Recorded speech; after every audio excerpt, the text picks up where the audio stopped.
Hello all and welcome to the Movie Bears podcast. I'm Brad Harrison. Each week I'm joined by hunky, hairy, huggable homos and friends to review movies and discuss movie news.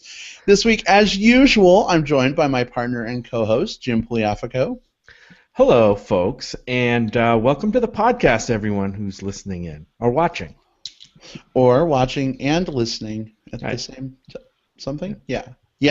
Also, of course, our other co-host here, Will Lindis, is with us. Welcome, Will. Hey there, movie fans. Good to have you back.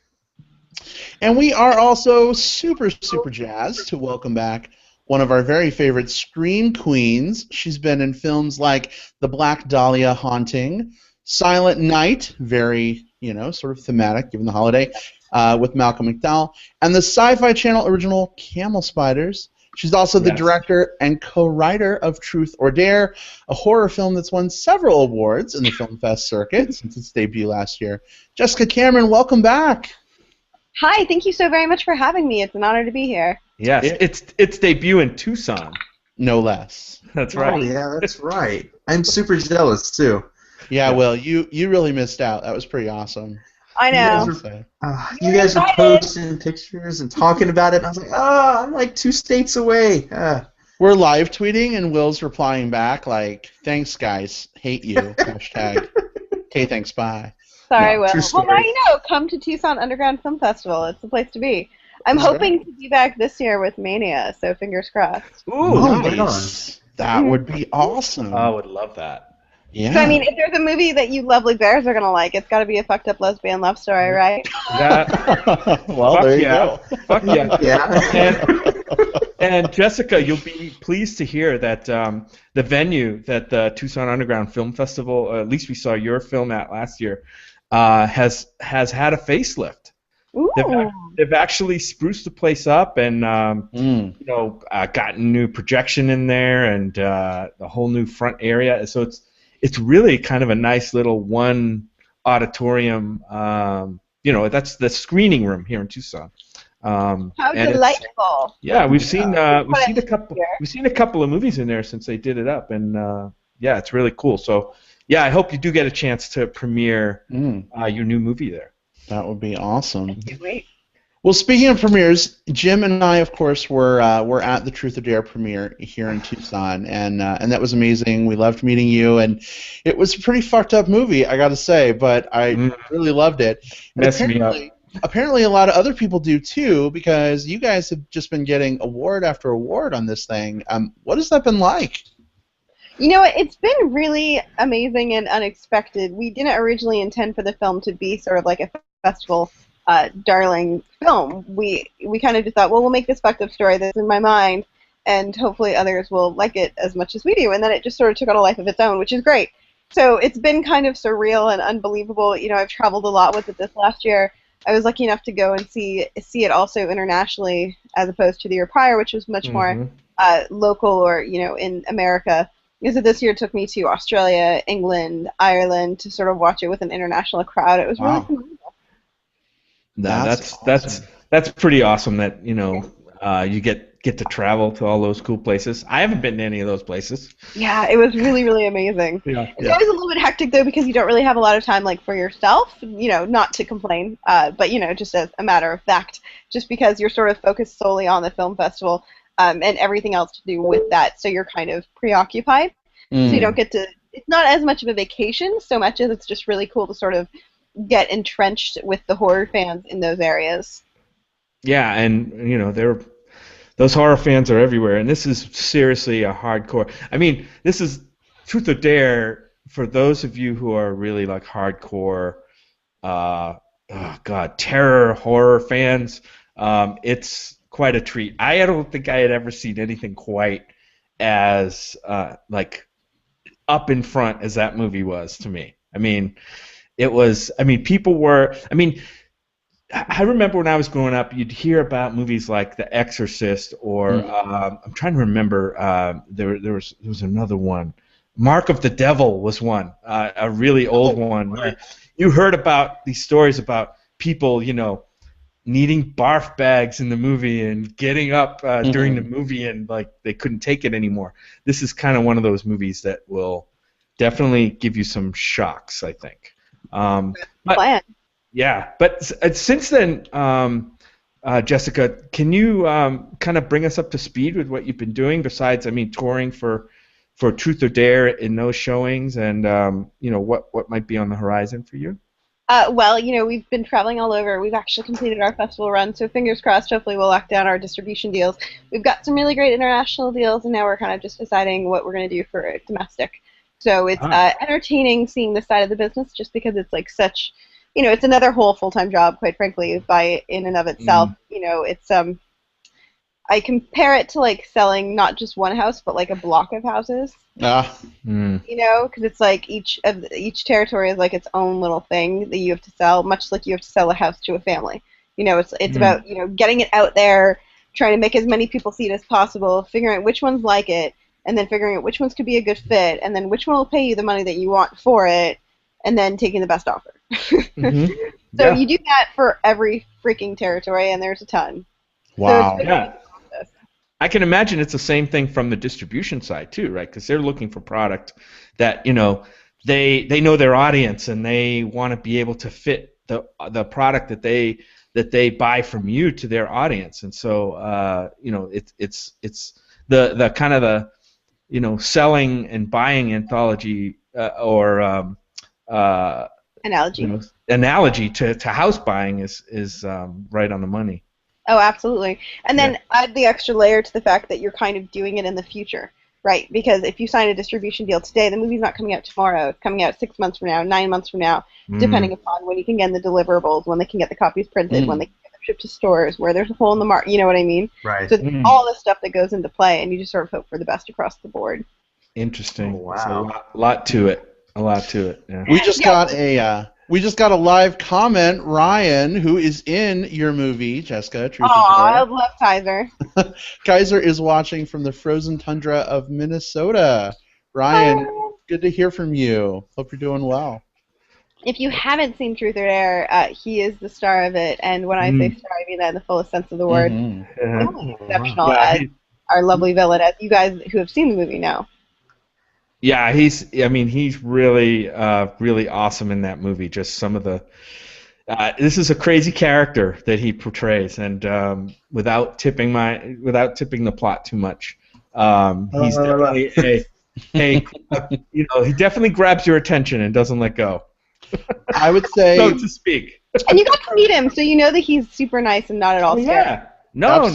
Yeah. And that's the crazy dichotomy there. It's like, in the movie he probably made me like the most anxious I've probably ever felt in a movie. Uh-oh. I have an ad coming from somewhere, I think. Do you guys hear that? Yes, we do. I do. Oh boy, where's that coming from? I don't know. You need to kill that porn site, Brad. It's not a porn site. There's a time and a place, Brad. Oh my God. It's not a porn site. It's like 6 of them at once. It's totally not a porn. You know what it was? I had YouTube interviews about Babadook up. It was refreshed. What you were hearing, I think, was a Mazda commercial that was playing in the background. Nice. It's always the car commercials. I love Mazdas. That's why you heard this season, get your loved one a Mazda instead of ooh. So Side note, in fun unmovie related news, do you know that if you have any kind of frontal impact on Mazdas, that they're designed to drop the engine out as a safety precaution? Really? Never knew that. So I hit a curb and my engine fell out. Oh, Wow. I'm not kidding you. It wasn't even like a very big curb. Just bump, drop. On the ground. Yeah. Yeah, it's fucking ridiculous. So it's probably to prevent it from. It's probably to prevent the engine from being in your lap in a more serious, front crash. Exactly. That's exactly the whole point of it. But it still does not make you feel better when you're like, I hit a curb. Why is the engine on the ground? Oh God. Yeah. There's a calibration issue there somewhere. That's crazy. Yeah, when you're like, That's well, no, crazy. it's just about how it's like the certain key points are triggered. That when it impacts this by this degree, then it drops the engine. So it did it when I hit a curb, and not a big one. So a side note, be careful if you have a Mazda. Wow.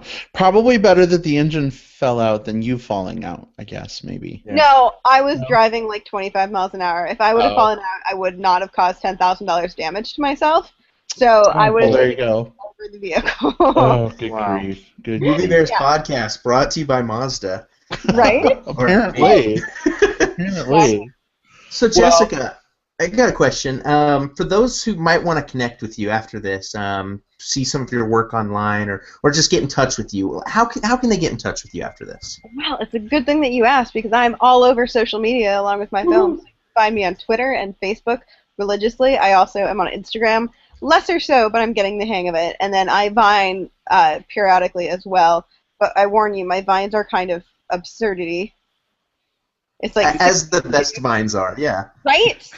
Usually it's like I'm at some ridiculous horror event. I'm like, I'm gonna show you like microseconds of all this scary shit, or I'm like at karaoke and I'm like, somebody else would enjoy this because I'm laughing my ass off, so I should for everybody else to see. Oh, Very good. That's funny. Yeah, Some scary. usually my Well, I want real quick before we get. I want to come back to. Is there something you've got in the pipeline? You mentioned something a little earlier. Was it Mania? Was it something? we just actually wrapped our road trip triple film extravaganza. Whoa. Where I know we drove across the United States of America and we made 2 narrative films back to back. Desolation, which is a wonderful movie about a couple that pick up the wrong hitchhiker, and then Mania, which is the fucked up lesbian love story that I directed. And then we filmed everything for a documentary called Kill a Production Assistant. Oh wow. I love road movies. Sounds like this is one. The first one. All 3 of them are technically. Yeah. I love road movies too. I just hate it when they think that the audience is stupid and then they fake going cross country and they don't, but Right. they pretend they do. I hate that. So I'm like, dude, you could totally tell that you didn't go cross country. You didn't go anywhere. Yeah. Hello. Yeah. Same So- screen in the background. Come on, yeah. You're like going to the neighboring neighborhood does not count as going cross country. Thanks. No. So we figured out how to do it economically. It involved 10 filmmakers in an RV for 3 weeks. Well, Wow. We'll be watching your Facebook and stuff. Yes, To see, I'm to see really news on honestly. I think I'm probably more excited for the documentary because it's gonna be so ridiculous. this. Yeah.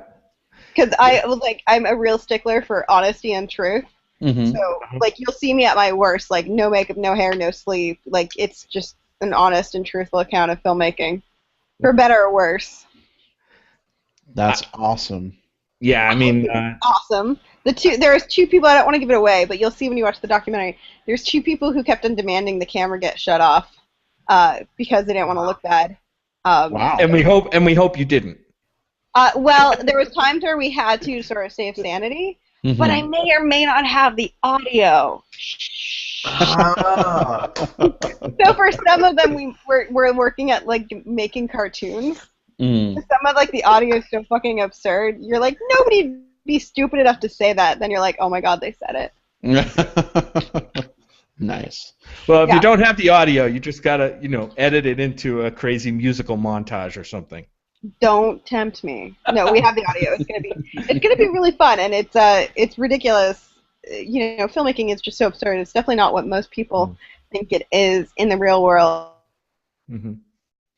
I think we lost Jessica. Yeah, so we'll take Just we'll break it here. Yeah. We'll take a quick break. Those of you who are watching live, welcome to the joys of live. Google Plus. Fuck it, we're doing it live. Yeah. We'll see if we can get her back, and we'll start talking about the Babadook. It's hard to just say the name of the movie without doing the voice. This is gonna be a fun one. Babadook. Babadook. Will, did you see my thing in the chat? I did, yes. Okay, cool. What?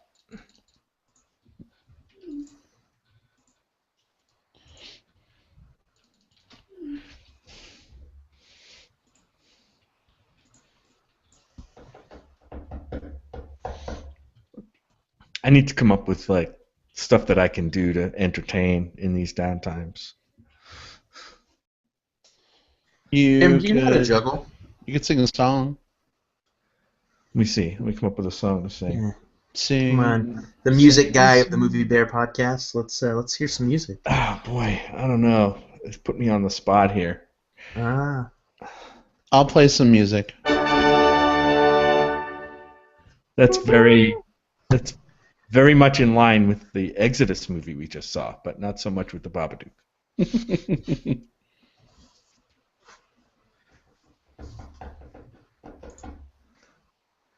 We got her? No? She's restarting real quick. Sure. Okay. I'm actually excited about the. Restarting and potential real for- quick do not go together, by the way. I'm excited about the potential for the next Tucson Underground Film Festival, just because I've been meaning to head out that way for work anyway. So it makes maybe I'll be able to finagle the timing. It's totally right up your alley, Will. Oh my gosh, I bet it is.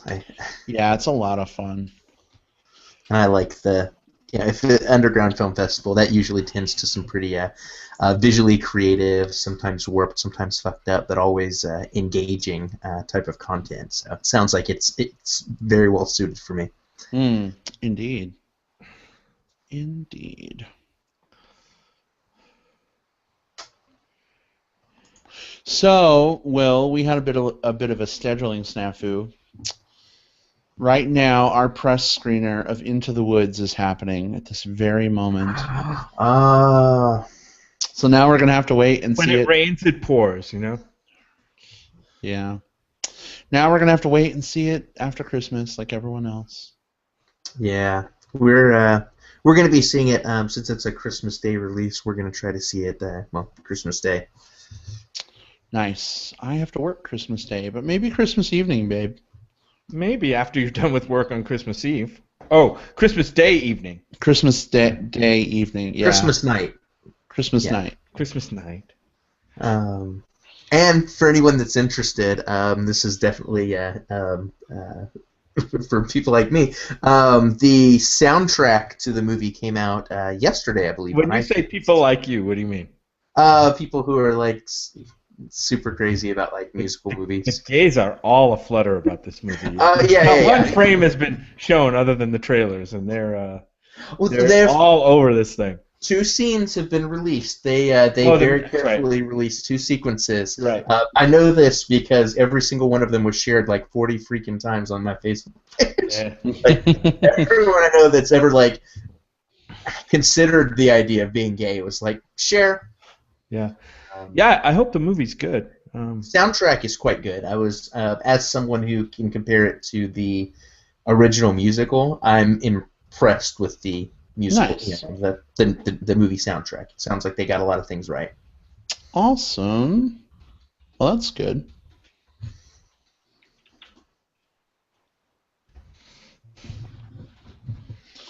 All right, I'm going to do something entertaining. Are you ready? Yeah, go for it.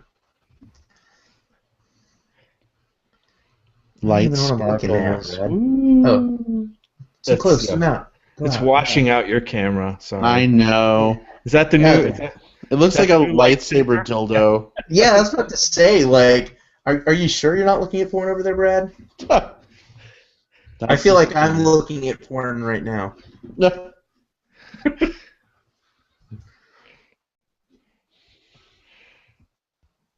This is decidedly not porn.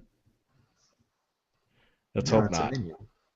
Yeah, I mean, I guess anything could I be guess porn on the internet. Yeah.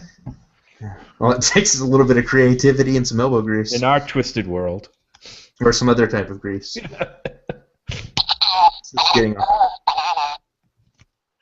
Banana. Oh, it's talking. That's cool. Banana. It was from McDonald's. This comedic break brought to you by Fandango gift cards. There you go. If you don't know what, remember, if you don't know what to give to people on your Christmas list, a movie gift card is always a good gift. Because movies are the gift that keep on giving. That's right. They're the Yeah. gift of love. Indeed. I'm getting asked by our friend Anthony Rudolph. He says, how was the movie Exodus, honestly? So I told him. I said, well, I don't want to tip my hat too much, but Yeah. he asked if we clapped for it. Oh, Anthony. That's an inside joke, Will. You probably won't get it till I explain. I'll tell later. the story. We have time. So Anthony was down visiting a few months ago, and Anthony's from Canada. He's from the great northern tundra of somewhere in Canada, and we went to see. What movie did we see, Jim? I have no idea what movie it was. I forget. Anyway, at the end, people were clapping, and so it was a superhero movie. Yeah, it was one of the superhero movies, and so now he makes fun of Americans for clapping in movies. Jessica, you're back. I'm back. Welcome back. Sorry about that. Oh, that's Yeah, okay. No worries. On technology until it misbehaves. I'm like, fuck you, technology. Fuck you. It happens. We've dealt with it ourselves several times. We've danced this dance a few times on the Movie Bears podcast. No Although worries. I will say, ever since we switched away from Skype, our technical issues have been much, much, much less frequent, which is good. Really? Yeah, overall. Skype was horrible. This episode of the Movie Bears podcast not brought to you by Skype. Yeah. Yay, Google Plus. They're withdrawing their sponsorship pretty quickly. We actually had a comment come in that I wanted to read off, Jessica. Really quick and easy one. It's from Kitty Montez. She says, "I love Jessica Cameron." Aw. I love her too. I never know when you word that. I'm like, it could be a lover, could be a hater, could go either way. Hi, Kitty, darling. Yeah. Let me miss you. She's actually a darling friend of mine and has been just a huge support of everything I do and is one of the best people. That's It's like awesome. the reason why we make movies and get out of bed in the day and do what we do. Aw. And she has like one of the coolest names ever, Kitty, but I'm a cat. I know, right? Kitty Montez. I like that name. I know, it's a Is she a cute movie name. star? She should be. She should be. She's not. She's actually got one of those like real jobs.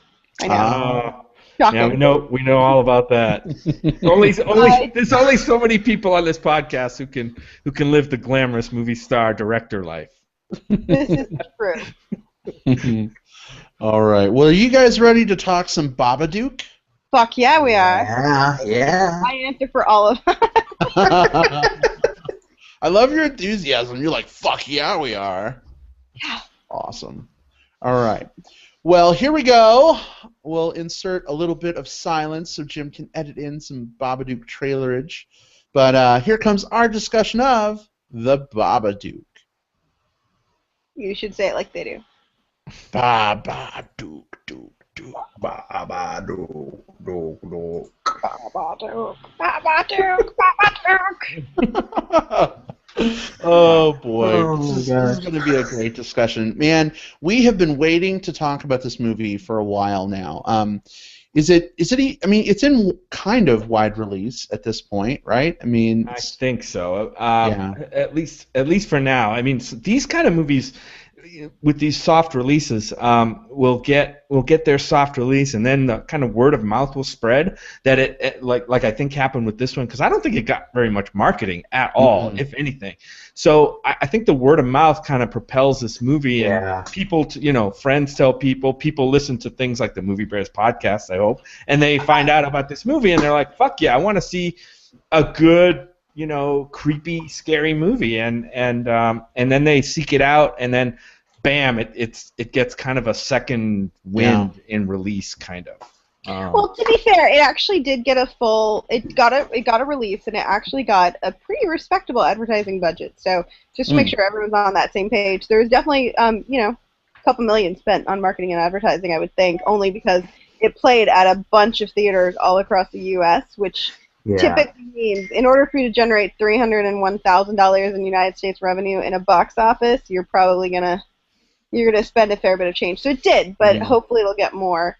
Right. Yeah. Hey, Jessica, real quick. Kitty says she'd love to be a movie star, but she just doesn't want to be killed by Jessica. Apparently you have a sick mind. I do. Now, the truth is out. The truth is out. Hey, you're not supposed to tell people that. It's supposed to be a secret. They all think I'm like butterflies and safe. Let them think that. Oh, yeah. Lure us in and then... Well, I figure what we'll do is we'll kick things off spoiler-free for a little bit. We'll just kind of, Jim, if you want to set the movie up for us a little bit, and then we can all just kind of quickly share if this movie is actually worth seeing while it's in theaters right now. Sure. All right. Sure. Give us the lowdown, Jim. Yeah, so the Babadook. So this is, let me see if I can describe this movie right. This is kind of what I would say is more of a creep fest about really an emotionally struggling single mom who battles with her son's fear of monster lurking in the house initially. But then things kind of spiral out of control, and she has to deal with this sinister presence that ends up being all around her and envelops both her and the kid. And so that's kind of the setup of the movie without giving too much away. Things really do spin out of control. There is a entity called the Babadook in this movie that we do see. This is I would say it's kind of a creepy psychological thriller, maybe more than it is outright horror. I'm sure, Jessica, you may have some thoughts on kind of where this kind of fits in terms of the spectrum of scary movies and horror. I looked at it as kind of this harrowing descent into madness almost by the mom in the movie, and then that madness is kind of manifested by this scary entity called the Babadook, whether it's real or imagined or whatever it is. And I don't think we're really quite sure in the movie, or the movie kind of wants us to keep it, a little ambiguous to us maybe. I really enjoyed this movie a ton. It's a movie that's kind of more along the lines of less into the jump scares and not that interested in kind of the gore side of horror, but more of the tension and the psychological scares in the movie. There's a lot of tone a lot of craft that went into kind of making the tone of this movie. It's really dark. And not just dark tonally, but it's done with a very muted color palette, as I remember it, almost to the point of being black and white. I mean, it's like when I think back on the movie now, I don't think in terms of color. I think in terms of almost black and white. And I just love the way that lent itself to the movie. I really loved it. I would say if you have a chance to go out and see it, it's probably going to be one of the scarier movies that you'll see. But again, not in terms of like jump scare, you're gonna jump out of your seat, but just kind of drag you into that psychological world. I don't know that I agree with that, but I'll hold my thoughts. Will, what do you think? So I have an interesting experience with this one in that I first saw it a couple of months back at the Texas premiere at Fantastic Fest. And going into it, this was probably the film that I wanted to see most from the festival. It had already played at a few other festivals and was getting just a ridiculous amount of buzz. I was hearing amazing things about not only director Jennifer Kent, but about the lead, Essie Davis, that it was supposed to be one of the stronger performances that had been seen in the festival circuit that year. At least that was the buzz going into it. And so I walked away from my first viewing scratching my head a little bit, wondering, I think that maybe seeing it in the festival environment didn't quite let me dive into the film as much as I would have wanted. I went and saw the film again, and when I could digest it a little bit more, when I could really take the time to absorb the themes, and upon that second viewing, I really ended up loving this movie. There's a lot to love here. First of all, Jennifer Kent, kudos for her. This is, I believe, this is her first film, and I think that she really brings a very strong voice. Not only in the terms of the color palette, the tone, the visual references she uses, also the sound was really quite good. There were a lot of the creepy noises, the bumps, the knocks, the things like that were all done in a way that didn't seem cheesy, didn't seem ham-fisted, as can often happen in this type of film. But Most importantly for me is the theme itself. This is a film that really lives and breathes its metaphor, and its metaphor being that about grief. And we'll talk about kind of how that manifests more when it gets into the spoiler section. I've got a lot to say about that I can't really say without giving away some of the big ending details. But as a thematic piece, this is great. I think if you're the type of person... I saw this the second time I watched this. I watched this with my boyfriend, who is not a horror fan. You know, it's not his genre of choice, and he walked away enjoying this movie because he was able to look at it as he was able to really dive into the psychological pieces. And even though the horror pieces weren't as much for him, the exploration of this woman, her grief, her relationship with her son, and how all of these things came together really connected with him. So I think horror fans should enjoy this, and I think people that are looking for deep psychological explorations and character studies will also find a lot to explore here.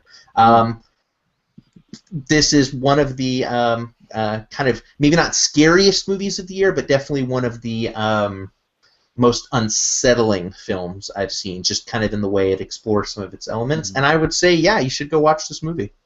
So Jessica, you're kind of our in-house expert right now.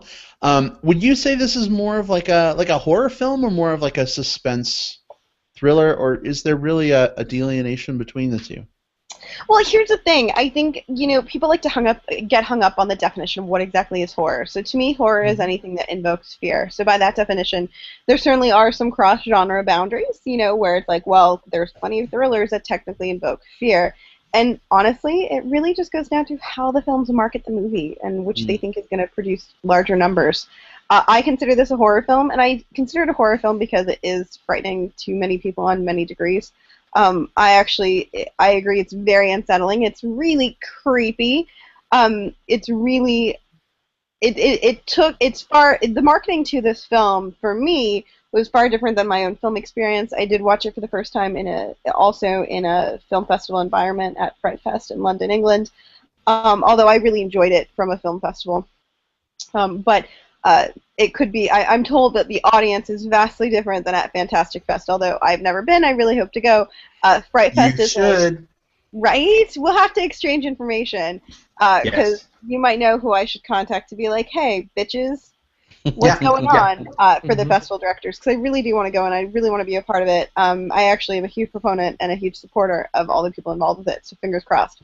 That said, Fright Fest is filled with the best horror fans, in my opinion, in the world. So they're endlessly loving and supportive, and they got the movie, and it was just super enjoyable to watch it with, 200 of your new closest friends. It went all these dark places. I wasn't expecting a movie that made me think as much as Babadook did. I was expecting much more of a stereotypical horror film, and what I found was it was a far more complex, multifaceted, high-tension thriller horror genre boundaries mix that would need to honestly only give me the ability to speak about the movie after repeat viewings, because there's so much there. We've already mentioned the color palette, the acting, the writing, the subject matter, the past history that they touch on. Everything is so intense and so thorough. I really think that you see the couple times that you watch the movie, every time you watch it, you see more and more and more, and you have a greater appreciation for it because it's such a complex film. So for me, this is a mandatory for every horror fan, and even for anybody who doesn't mind being scared, this film is a film for you if you're not like a quote-unquote horror fan. I think that it's a wonderful example of how drama and thriller moments exist in horror.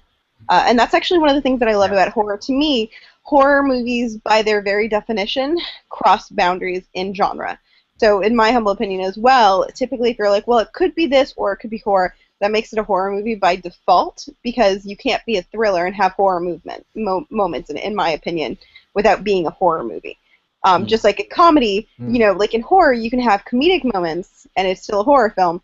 In comedy, you don't really have horrific moments in straight-laced comedy.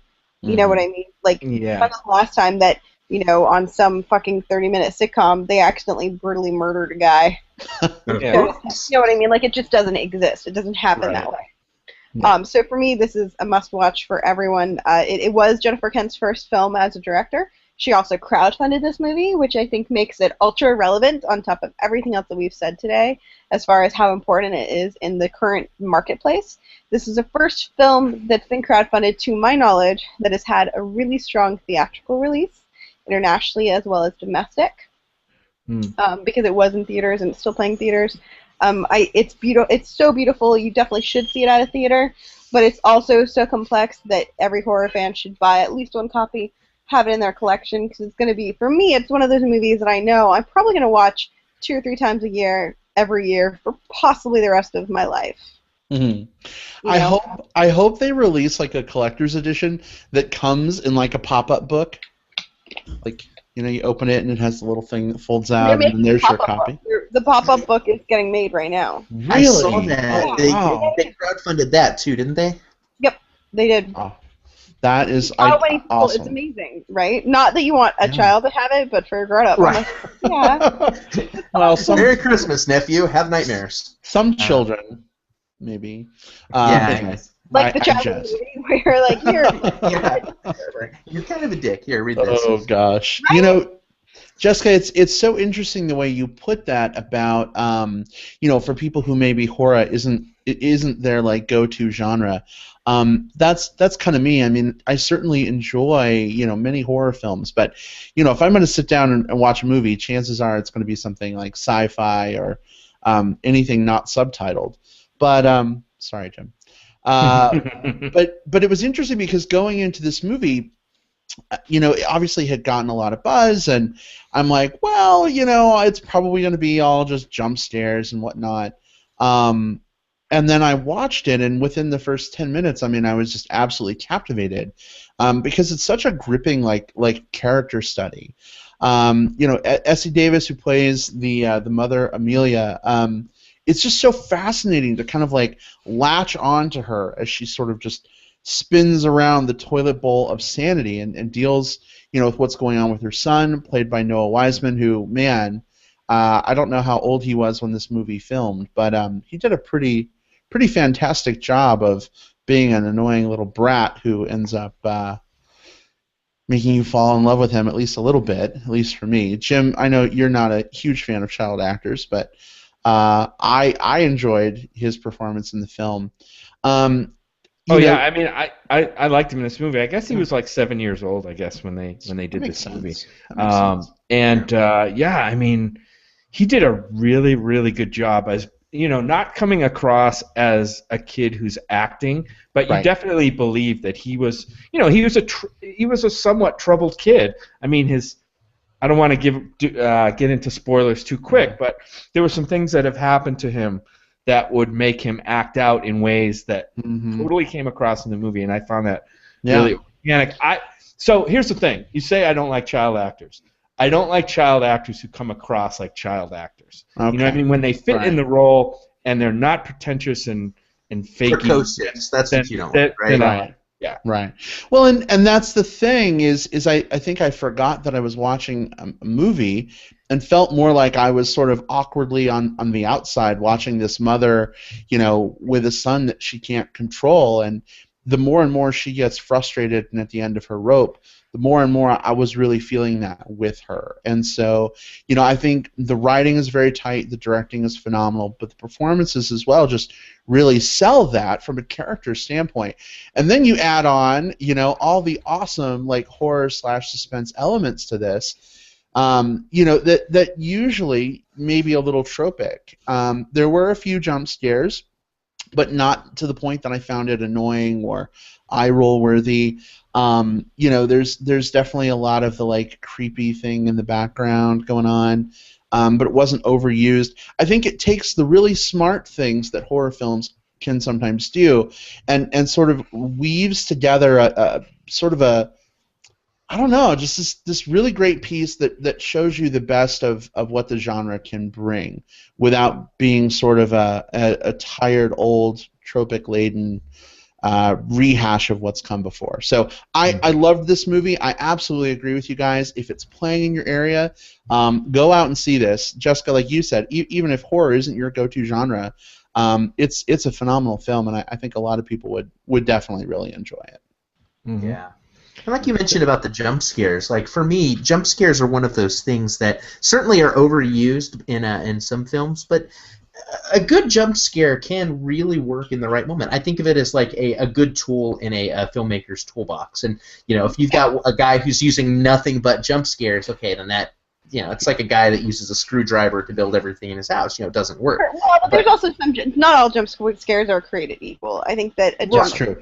Like, I think we're all sort of referring to jump scares sort of derogatorily, like, cut to the cat that accidentally knocked that thing off the table. Yeah. Whereas I find in this movie they're much more sophisticated and they're much more intense, and they often serve, another purpose. And you're not still in the clear just because something isn't jumping out. There's still plenty enough to be afraid of. And the jump scare is really, I mean, for me anyway, it's all about the setup, right? Like, sometimes if you can see it coming a mile away, like, oh, you got the scared teenager in the dark house with a flashlight backing up, by the cellar door, then it kind of takes away from the jump scare when something happens. But when it's unexpected and bam, it hits you, I mean, it's very effective.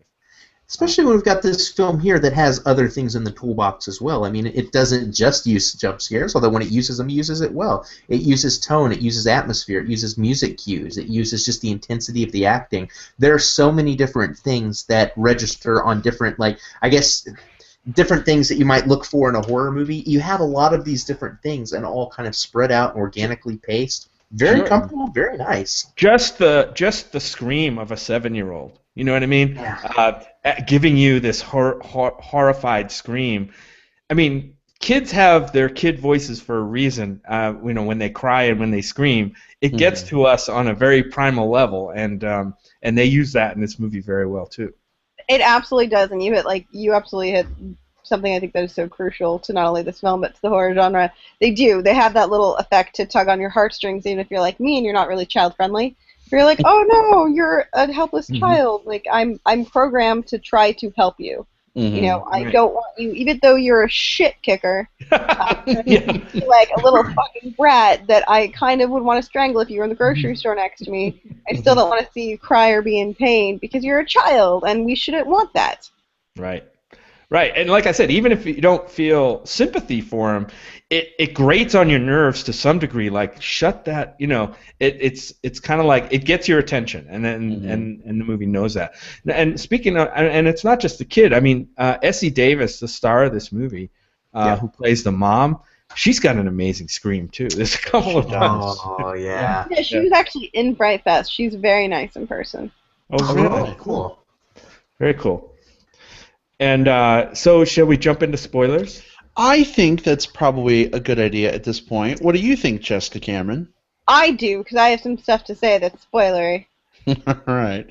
Well, I assume you're on board. I see you now. Oh, yeah. All so, right. yeah.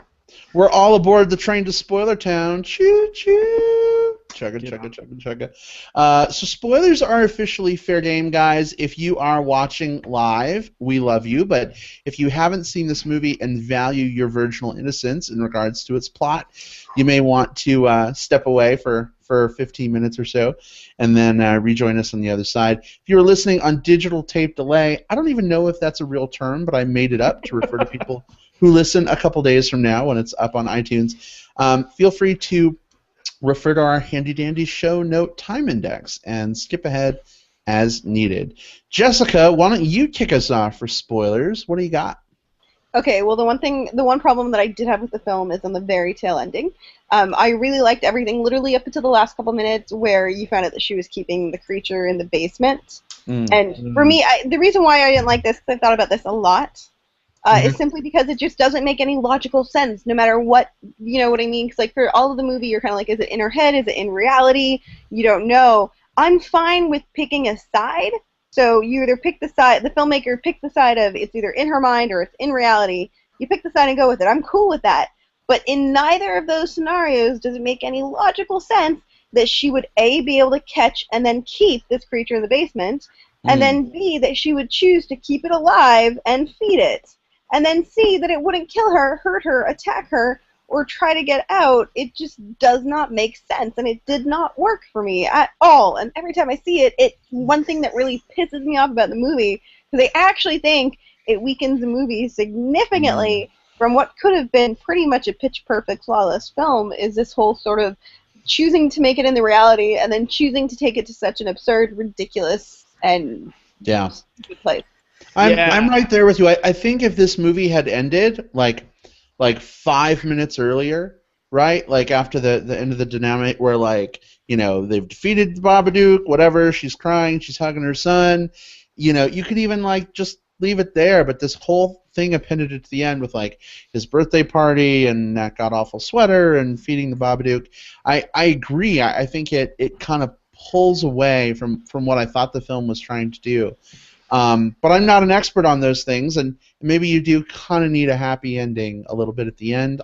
I don't know, but it. It's not a happy ending. Show him having a birthday and cut it there. Right. Yeah, and leave. Yeah. Exactly. A lot of horror movies do this. They'll bring it to the end, and you know the hero or the protagonist defeats the monster or appears to defeat the monster, and then there's maybe a happy ending with maybe just a little hint that you know that monster's still out there, or you know the monster had babies, or you know whatever. There's always that little thing at the end. But at least I can understand that. Monsters have babies. They have sex. That at least makes sense on a logical... Right. Nobody I've ever mentioned this to has ever come to conclusions as to, A, how she was able to successfully not just catch the sucker, but then keep him, why he doesn't try to escape, why he doesn't try to kill her, and then why she would choose to feed him and keep him in her house.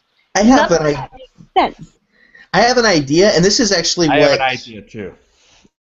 That was the thing when I first saw it in the festival environment. Actually, a lot of people enjoyed it when I saw it there at Fantastic Fest, but I walked away with really scratching my head over the ending, thinking like, what the hell was she trying to say there? Because it felt like that was the thing that was keeping me from really enjoying this movie. And on my rewatch, I really focused on already knowing what the ending was and kind of thinking ahead, you know, trying to decipher and get my path to it. And I came up with something that I think at least was satisfactory for me, and it gets into a little bit of like, English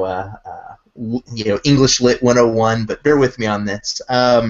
This is not... Here we go. Here we go.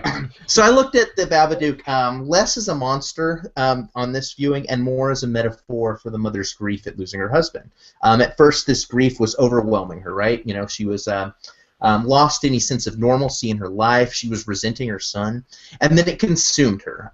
This is the dark stage. This is where we're in spoiler section, so I can say this. You know, she kills the dog. She tries to kill her son, but then the son says those words: "You don't love me. Yeah, you don't love me anymore, mommy. You don't love me anymore, but mommy, I still love you." And that gives her a chance to kind of take control of this grief. The Babadook gives her grief, so she expels the Babadook. And where did it go? It went down into the basement. And why did it go to the basement?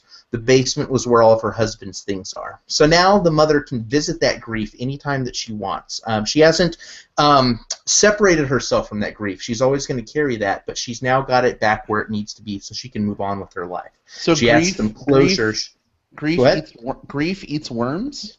With that, have you ever heard the phrase like tending your garden? Like, basically means like taking care of the important things in your life. I'm tending my garden. She's now tending her garden, which is herself, her health, and the health of her child. And in doing that, she's able to keep her grief, the Babadook, in check. That's what I got from that. You know, and again, that gets very like English Lit 101, you know, kind of like freshman year analysis, but that's where I was able to wrap my brain around this film and kind of say, like, I think this is what she was going for, at least for me. Well, I'm all for metaphor, but I mean, we've seen like physical manifestations of the Babadook throughout the movie, right?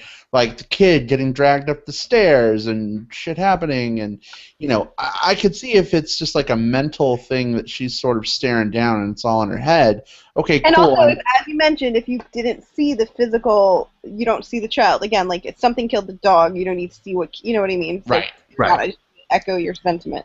Yeah.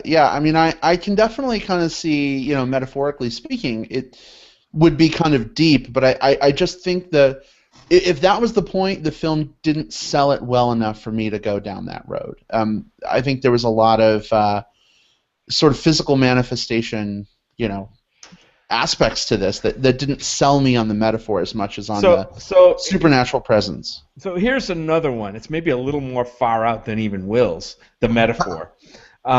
If you think I want to go back and see this movie again for sure, but and this isn't my idea. I actually heard that somebody mention this, and I'm like, that's the more I think of it, the more it's interesting. And think of the Babadook as maybe a metaphor for drug addiction or drug use. There was a lot of references to drugs in this movie, and I know the mom was on medication. She was medicating the kid at times in the movie.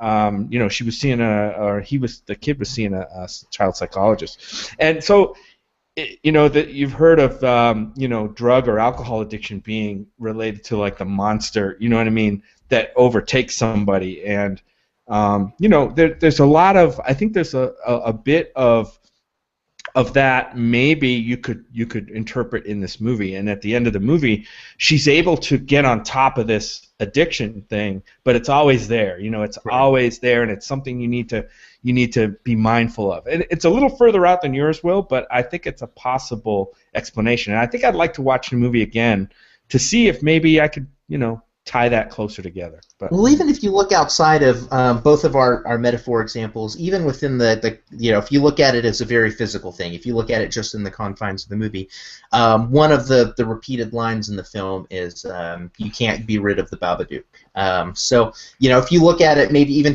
taking my metaphor example and just tossing it out the window, maybe her willpower, whatever it was that caused her to leave that scream that basically bested the Babadook there, she bested it, and she has control over it. Maybe not control over it, but she has bested it.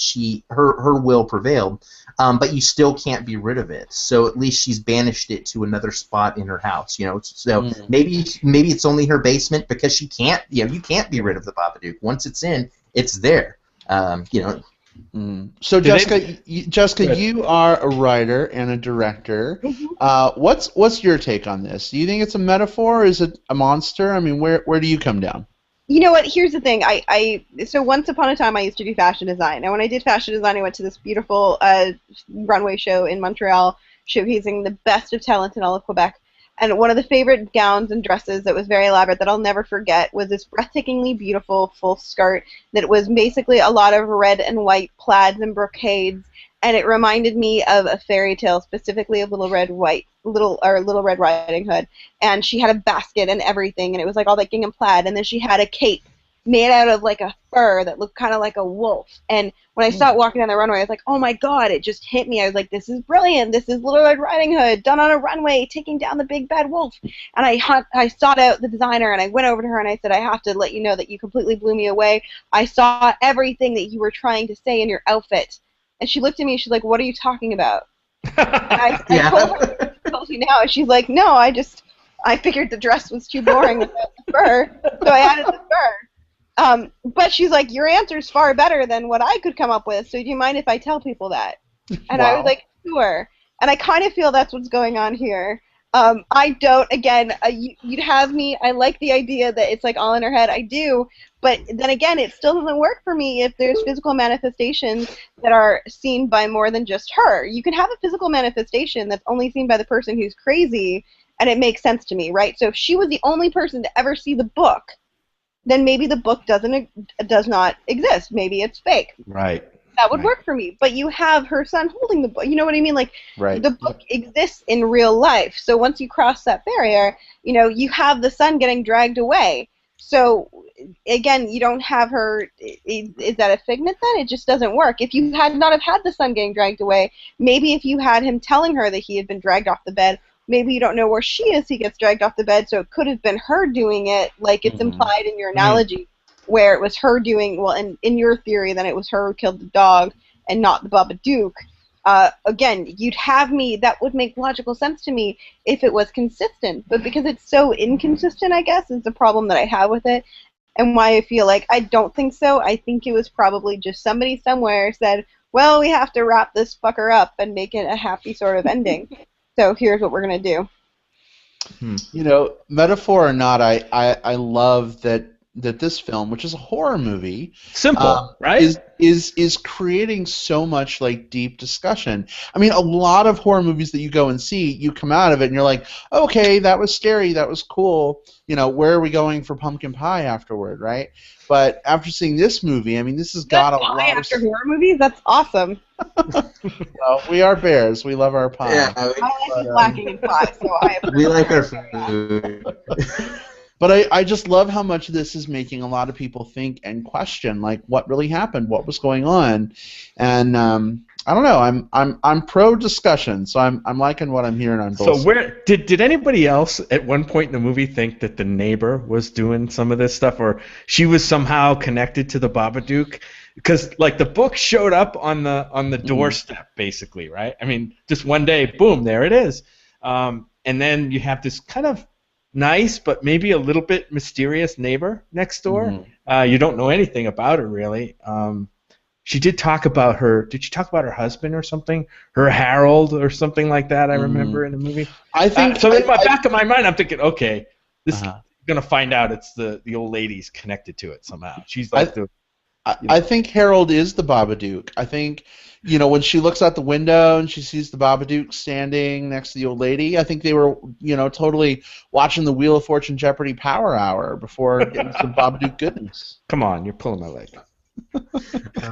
No, I didn't see that, Jim, but it's I'm looking forward to like a third watching of this just to explore some of these other different avenues. Because to Brad, to your point, this film has so many strong themes. It has so many different things going on under the surface that it really begs and warrants discussion and in some cases even analysis. And that's to me the mark of not just a good like in the moment film, but the type of film that you can revisit again and again and again, and maybe even come up with different things, get different experiences from different viewings. Yeah, go ahead. No, you go ahead. I've interrupted you. I was just gonna say, like, it's good to see that. I mean, we have one very talented, horror writer director, on the show with us, and who happens to be female, right? And we have this Jessica Kent, like, putting this kick-ass movie out there, and making her statement. I can't wait to see what both of these people do next. I mean, I want to see Jessica's new movie. I want to see. Both Jessicas, right? Both Jessicas. Jennifer, I think. Oh, it's Jennifer. Yeah, I actually get called Jennifer all the time too. You were, the reality of the matter is anybody who lived through the '80s, Jessica and Jennifer are pretty much interchangeable. That's pretty much true. That happens. Yeah, I want to see what she does next. I kind of hope she stays in the genre a little bit. Maybe explore that more. You and me both. However, I'm going to warn you, because of the success of the Babadook, I do think she probably will get poached for a Marvel movie. Something like that, right? It's always like you want them to film, you want them to be successful, but then it's like, why do you have to go away? Yeah, and we need more strong women filmmakers in this industry. Right. Don't go anywhere. Just stay with us. As long as she's making movies and entertaining people, that's good. I don't want to pigeonhole people into doing what they do all the time. That's bad too. But I also don't want her to see her go off and be her talent spent on. I'm going to say it, the Marvel movie again. You know what I mean? Well, don't worry. It doesn't look like it's going to be Marvel. She is attached to Whoever Brought Me Here, which is a drama about 3 generations face passing of a family patron through their dreams, as well as their waking reality. So that looks like it'll likely be the next one. She's also got The Nightingale lined up after that, both of which she's working on the script.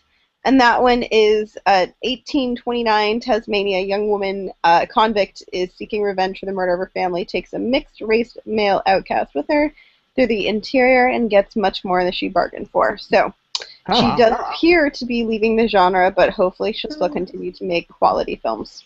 Yeah. There could be, who knows? There could be. You want the best of both worlds, right? There could be some horror elements to those movies. We'll just have to see. There could be, although probably not as much as this one, which is unfortunate. But, what can you do? We'll always have the Babadook, and I think it's a great film, and I think everybody should go watch it, despite my disdain for the final few minutes. She doesn't want to tread on your turf. That's what it is. Right? There could be only one. There could be only one horror queen out there. Right? Well, there has to be at least Almost three. I could never take the crown from the Sasuke sisters, if for no other reason than Jen particularly could kick my ass. They're Fantastic Fest staples every year. Yeah. Oh, of course. They're mandatory. They're fantastic, you know. Dude, I was Pun watching the intended. slapping videos. It's fucking crazy. So, Jim, I have a question for you. Yeah. So on the podcast last week, we were talking about some of our favorite sort of alternative holiday movies, and I brought up Batman Returns, which we subsequently watched. Jim, does the Babadook remind you of Danny DeVito's Penguin at all? You know, it does a little bit. Definitely, he's more. I was much more scared of the Babadook than I was of Danny DeVito. He's way more comic booky.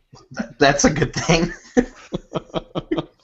But yeah, that face picture is what you're talking about, right? Yeah. Of the Babadook in the Yeah. book. Yeah. Mm-hmm. Yep. So I'm not sure we ever really see his face in the movie. Do we? They kind of show it when he's crawling on the ceiling and then Yeah, he that turns was- his head around and then that he was zooms scary. down to her mouth. You see his face, but it's still done in kind of that drawing style. Mm-hmm. Yeah. Well, That we was have. frightening, though, let's be honest. Yeah. What's that? That was frightening. Yeah, Oh, that, God, that, yeah. that was like fingernails in the chair, the armchair there. Yeah. Freaked me out, and it's difficult for me to be freaked out by horror movies sometimes, but this one did it. Another comment from Kitty who says Jessica is the only horror queen in my book. Oh. Aww. Get out of the way, Jennifer. You're All like, right. no, miscommunicating my name, boys. I'll stick my favorite kitty on you. Oh, Jennifer, one more time. no, I meant Jennifer Kent. Get out of the way. Oh, gotcha. Make way for Jessica. There you go. Yeah. Don't worry, she's leaving, so Yeah, that's I right. did not have anything to do with it.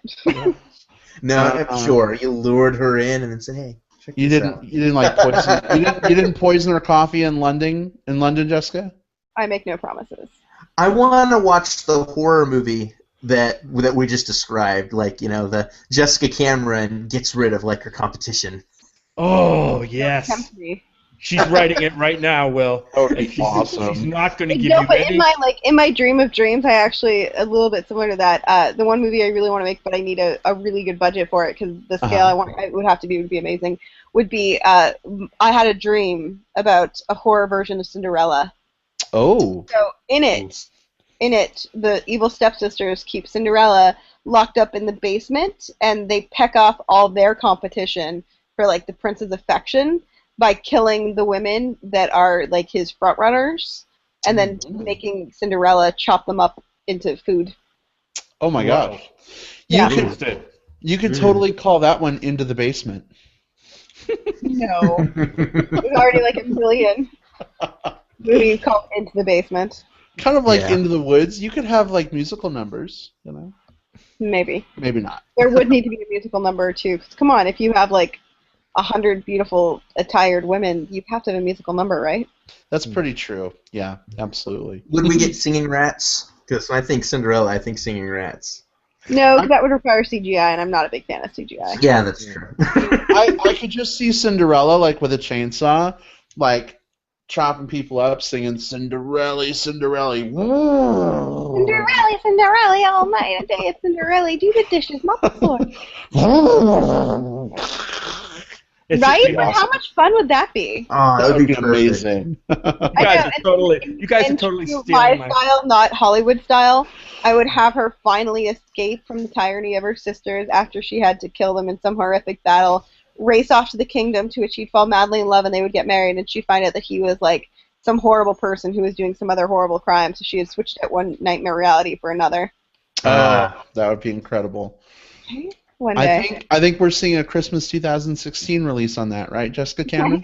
No, that I need millions of dollars. That's like where I don't understand why so many people get success in the genre and then they leave it. I'm like, I want more success in the genre just so I can get more money to do more genre. You know, like, I want to be able to kill like 100 bitches in gowns in like an 1800s setting. That'd be fucking awesome. Yeah. Jessica, do you know a little bit? You seem to know a little bit more about maybe how this movie came about. I know there was a short movie that was done by Jennifer Kent called Monster that became the Babadook movie, through the crowdsourcing avenue that you mentioned. I never got to see. I meant to see it, and I never got to see the short film. Have any of us seen it? No. No. No. No. Definitely. But I'm sure it's available online because everything's online. Yeah, That's true.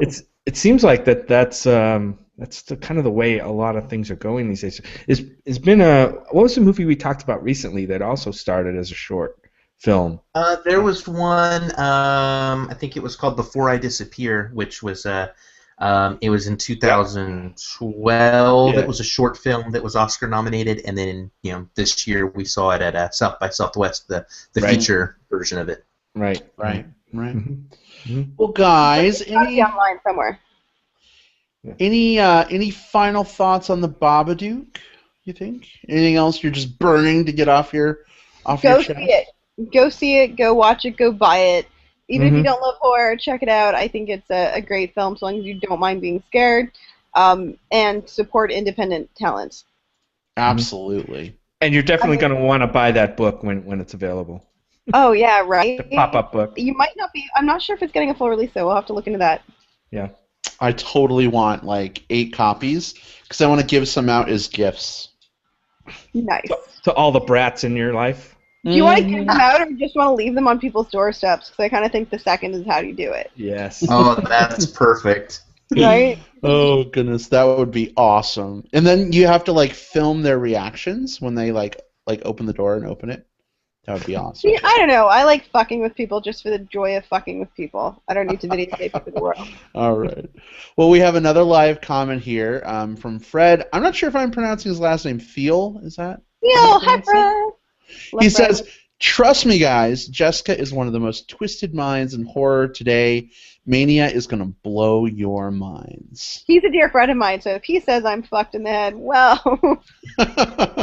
So it sounds like, is this like the horror version of Blue is the Warmest Color?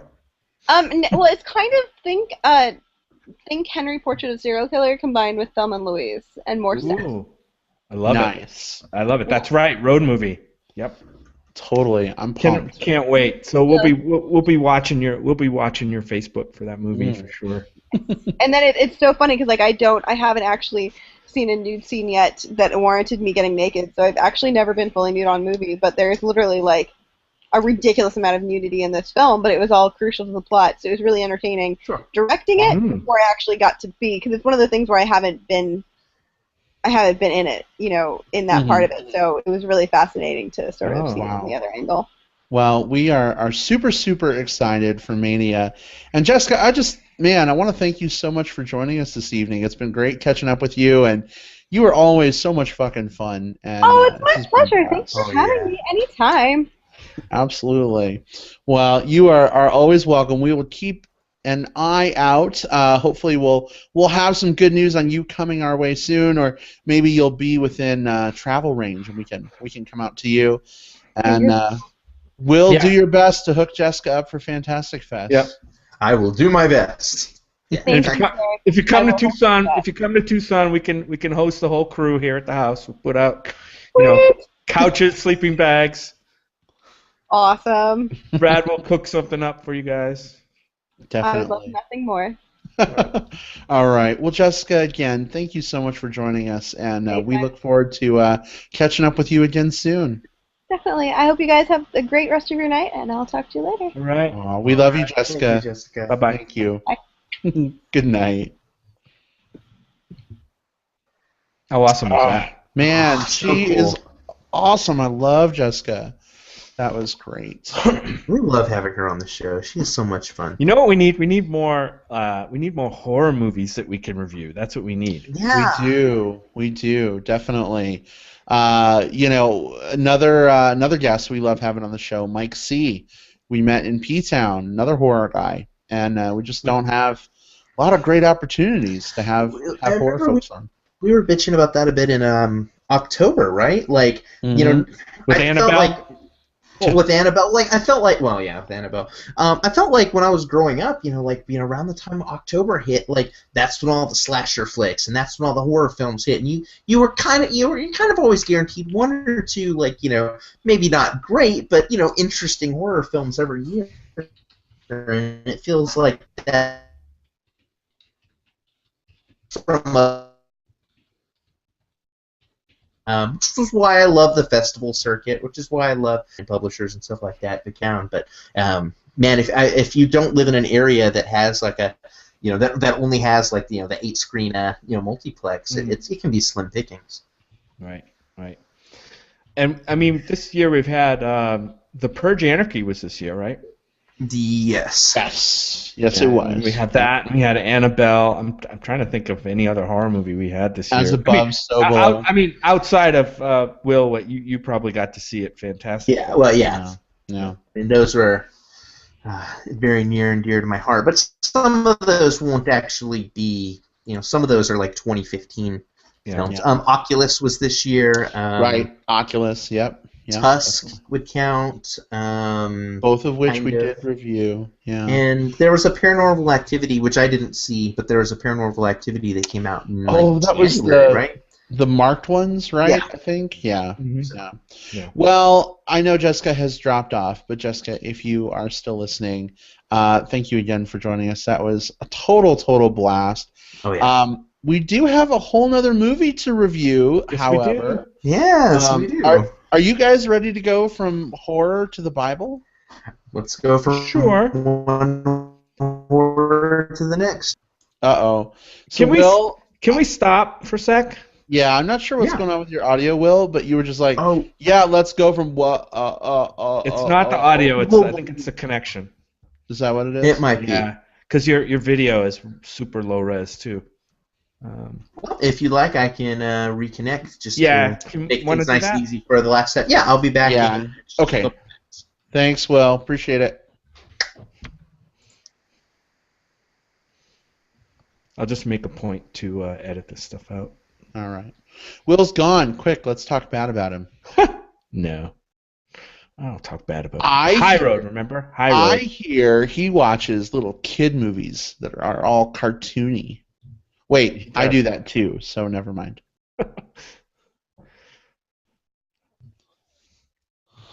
I love you, baby. And it's quite alright, I need you, baby. Nice. That should be our opening song. Will, you're back. Maybe. He's coming. It takes a while. Usually takes a second to fully... He's loading into the Matrix. Whoa, I'm loading into the Matrix. How's everything sound and look right now? Right now, you're good. You're awesome.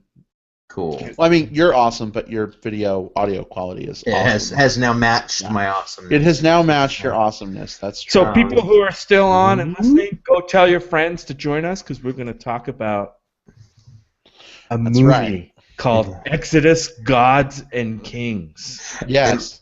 And what I was saying before I went all digitally on you guys was we're going to go from one horror film to the next. Kind of. There was some horror. There were definitely some horror. There were definitely some horrors in it. Not horror genre. I think what Will is saying is that this film is a nightmare. Oh, okay. Yeah, that's kind of the intent I'm reading from you, Will. You might be picking up what I'm putting down. All right.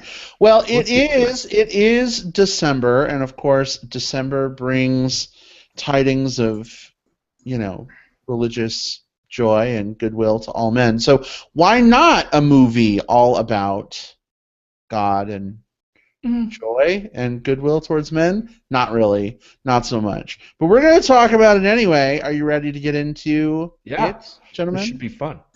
All right. Let's do it. Oh, well. All right, here we go. Our discussion of Exodus, Gods and Kings.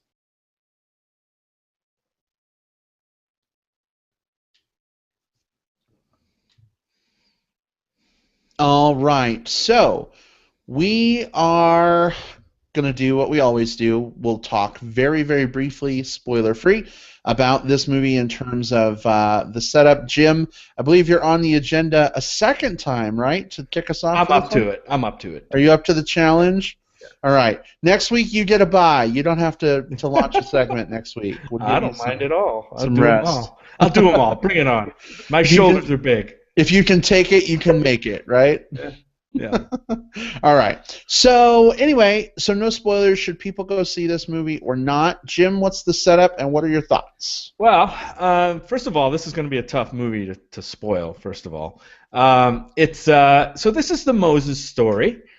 We've seen it in movies before. We've seen it in a lot of things before. It's a story about how Moses, who started out as a general for the Egyptian army and advisor to his brother Ramses and their father King Seti, it's a story of the plagues that are brought on Egypt and by God, and it's a story behind, of course, as the name implies, the Hebrews' exodus from Egypt. Basically, how Moses came to be the defiant leader of the Hebrews against his brother, adopted brother, Ramses. Setting, somewhere around 500,000 slaves free and leading them across oceans and mountains to their, autonomy, I guess. Anyway, I saw this movie as not so much religious, although, of course, there were religious elements to this movie, but maybe more historical. Much more I would say for me, it was probably more, 75% historical and 25% religious. Although religious themes did drive this movie. So my impressions of the movie. God, I gotta admit that coming into this movie, let me back up. The first time I had seen the trailers to this movie, it looked fantastic. Some of the stuff that was in the trailers looked visually interesting, and I'm like, okay, it's a familiar story, we know this, but it looks like maybe Ridley Scott can bring something interesting to the story. And I'm not sure he did. Although I still somehow enjoyed this movie, I'm not sure what Ridley Scott was trying to say with this movie in bringing such a familiar story to the screen. I don't think anything was really added other than the look of the movie, which I thought was I thought the look of the movie was fantastic. It's a basic story. He didn't bring anything new to it. We'll talk about some of the acting. Some I think was pretty good. Some I think was pretty god-awful. So it was pretty uneven for me across the movie. Hey, Brad, what are you doing? I'm making Aaron Paul eyes. Nice. Well, yeah. Well, you got the part then. Next in the sequel, you get the part. Check it out. Here's my audition. Ready? Bitch. So give him the money. He gets it. He gets it. So I mentioned this movie is directed by Ridley Scott. We've seen him do movies like Gladiator, which this maybe is kind of akin to in a way. We've also seen him do movies like Alien, which is totally removed from this movie. So I'm not sure what Ridley Scott was trying to do here. That's still a mystery to me. This movie has some big names in it. Of course, it's got Christian Bale as Moses. It's got Ben Kingsley in here. It's got Sigourney Weaver in here. And it's got Aaron. We talked about Aaron Paul in this movie. I don't know what else to say about this other than I thought Christian Bale was pretty good in the movie. I didn't. Some of the other acting I thought was pretty uneven to terrible, and I don't know if that's the acting or just the way the actors were cast and used in this movie. But I have a theory about that. In the end, this movie kept my attention more than some movies did this year, and kept me interested right up until the end. There were several movies this year that are much worse than this. I know that I think it's got a pretty terrible rating on Rotten Tomatoes. But I'm not going to 28%. I'm not going to jump on that. I'm not going to jump on that bandwagon. Maybe the whole race bending or whitewashing issue will come up. I don't know. It definitely is a curious thing to see in the movie, but it didn't take away from the movie for me. I still had a good time watching this at the movie theater. I don't know if I can recommend it. The only people I would recommend this movie to are people who have no issue with sitting down to a 2.5 hour historical epic, and that's basically what it is for me. And I think it's visually great to see on a big screen. So if you like the historical epic and you want to see some really cool shots on the big screen, and but a familiar story, I would say go see it. Otherwise, I don't think it's going to make anybody's top 10 list. I would say for me, visually speaking, this is one of those. This is one of those films that's full of Ridley Scott-isms. I really like him as a director. I appreciate a lot of the visual touches that he brings, and just if I were watching this movie without sound, I think it would probably have been better. Overall for me, this is probably a C+. I know assigning letter grades is a little sort of blankety, but it was okay. A lot of people said it was really terrible going in. I think you guys know I try to isolate myself from other people's opinions before I see a movie because I just don't want to be influenced. But even going in and trying to divest myself of what other people thought, I tried to just take this film with an open mind, and there was a lot that I enjoyed, and there was a lot that kind of fell flat for me. Christian Bale as Moses and Joel Edgerton as Ramses II. I thought they had really, really great chemistry. I really appreciated sort of the dynamic between them. Aaron Paul, I felt, was really, miscast and wasted in this film, which is sad because I love him as an actor. You're right, we've got Sigourney Weaver, we've got Ben Kingsley. We have a lot of acting talent here, and I don't feel that it was really all sort of used as well as it could have been. Sigourney Weaver? Oops. Sigourney Weaver, kind of the same thing. She has like 2 freaking lines in the whole movie. I'm like, why would you put Sigourney Weaver in this film and not really have her do much? It boggles the mind a little bit. But visually, very, very striking. I loved a lot of the special effects, a lot of which you see in the trailer, stuff with, the parting of the sea. That was a really interesting take on how that was done, and I'm anxious to talk about that when we get into spoilers. Plagues. The plagues, absolutely. Loved seeing the plagues. That was phenomenal. Whenever I read, there are plagues in this? Spoiled. I know, except they're in the trailer. So shut your mouth, Bill Lindis. Yeah. Trailer hater. But would I say you should rush out and go see this? No, I absolutely would not. Although, if you have interest in seeing it, you might as well see it now while it's on the big screen with a great sound system. That's probably its strength, right? Right, exactly. I think that's definitely a reason that if you want to see it, you should go see it in theaters now. If you're interested in the 50,000th retelling of Moses. But hey, this one is from Ridley Scott and brings some cool stuff to it. But overall, for me, it's a meh. What about you, Will? Yeah, this one's a skip for me. I went into this one. I think the only thing I'd really heard going into it was just kind of the all of the buzz about the whitewashing, and we'll talk about that. But completely divorced from that itself, this is not a very good film. There are certainly some good elements to it. From a technical standpoint, from a shot framing perspective, Ridley Scott is one of the best at making a really interesting looking world. He's very good at taking that one shot, that overhead shot that shows everything that's going on, and just making you feel immersed in what's going on.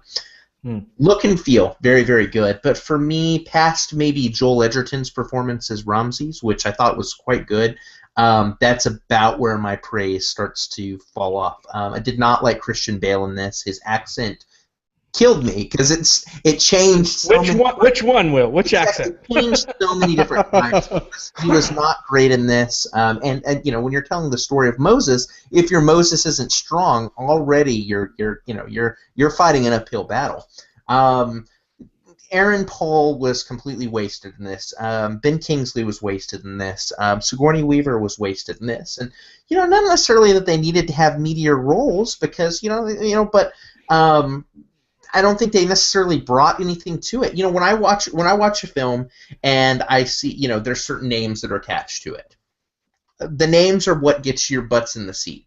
And if those names are underutilized, then it almost feels like a bit like a bait and switch, in some way, shape, or form, Past that, one of the biggest things that I didn't enjoy about this movie with the Moses character himself, and we'll talk some of the specifics in the spoiler section, but he didn't have a lot to do for being the main character. And what I mean by that is a lot of the changes they made to the story, and I'm good with tell a story from a different angle. That was one of the things I enjoyed most about Noah was the fact that they looked at that story from several different kind of weird creative angles. And they do a little bit of that here, but all of them remove Moses' agency in the story from him. Things happen around Moses as opposed to him driving action, and that makes it harder for me to really care about him in this role.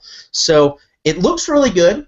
I mean, I'm like Brad. Like, if I were to watch this on mute, or probably even more so, like if someone were to just show me like if someone were to take it down and take this down to like 3 or 4 minutes of the best cuts or the best shots, and then put it to some random fucking like new rock song or something like that, and I can just watch it on YouTube on my lunch break. Okay, maybe that's a little better. Maybe minus the new rock, because fuck that.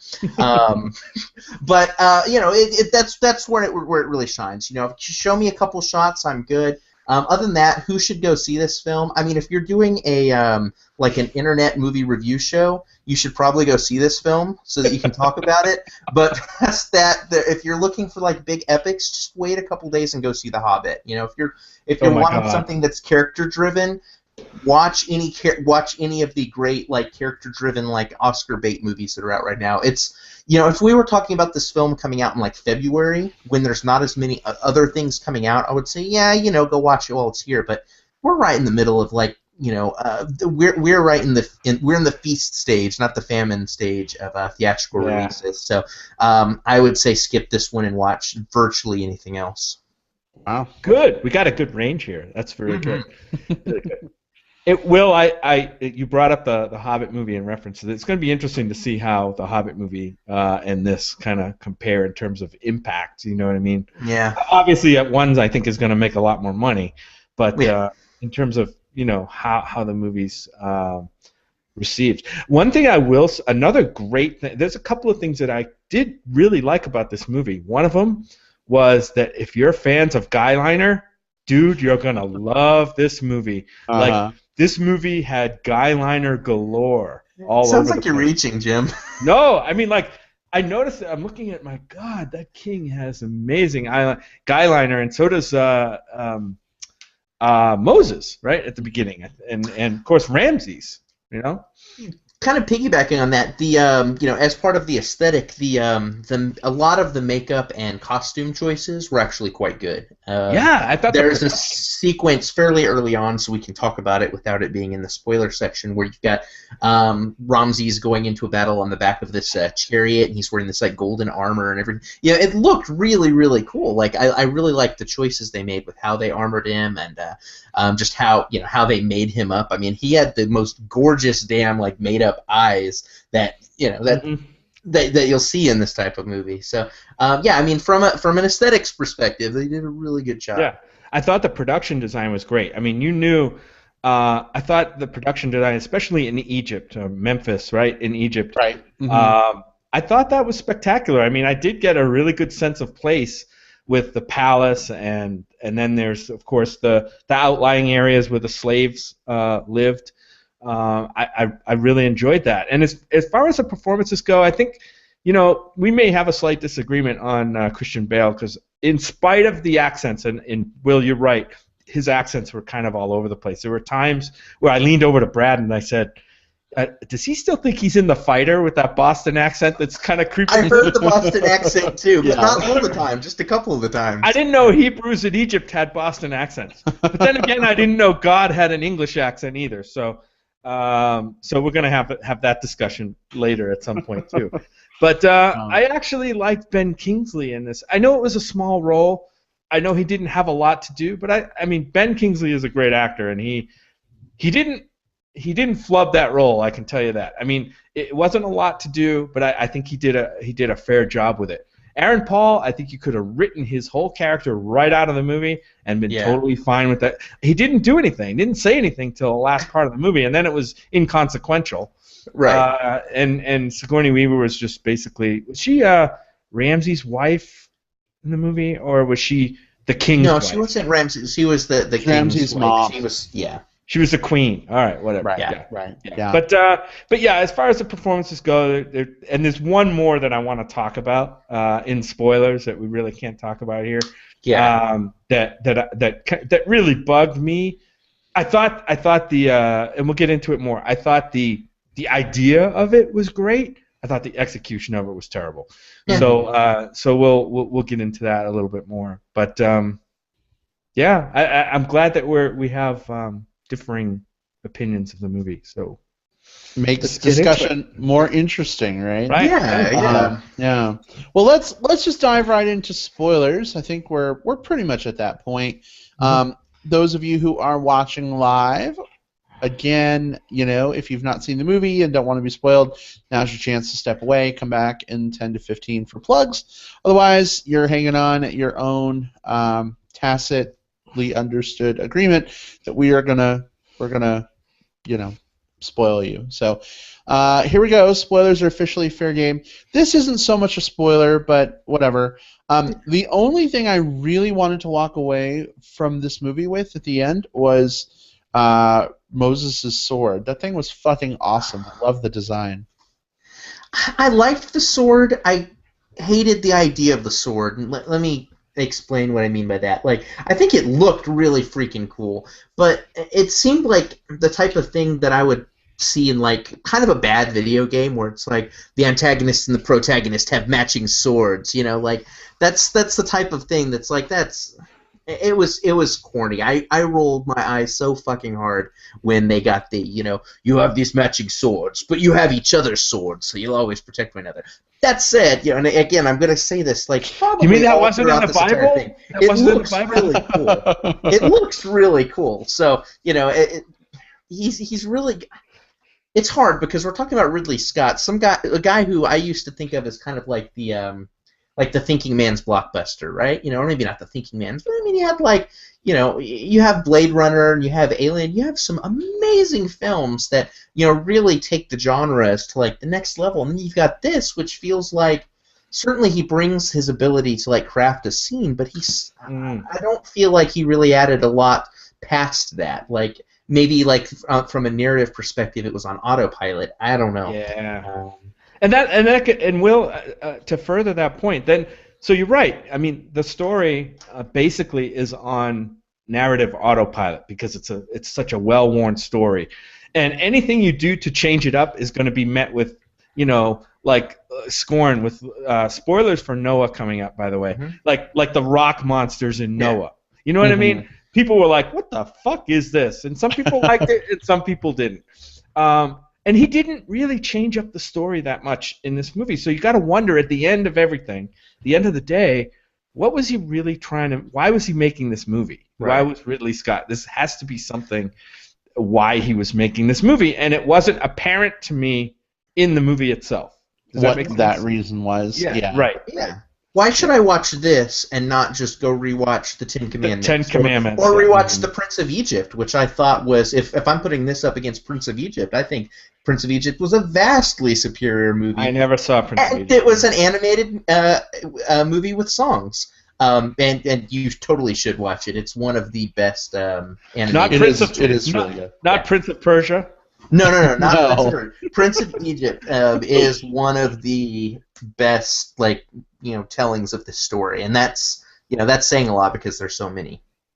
Yeah, and the other thing I liked about this movie, and we'll talk about this a little bit, is I did kind of like the way they portrayed the plagues. Like, for a while there, many of them, I like the way the explanation, well, they didn't give an explanation, but how they showed the plagues manifesting seemed like it almost could be natural phenomena to some degree.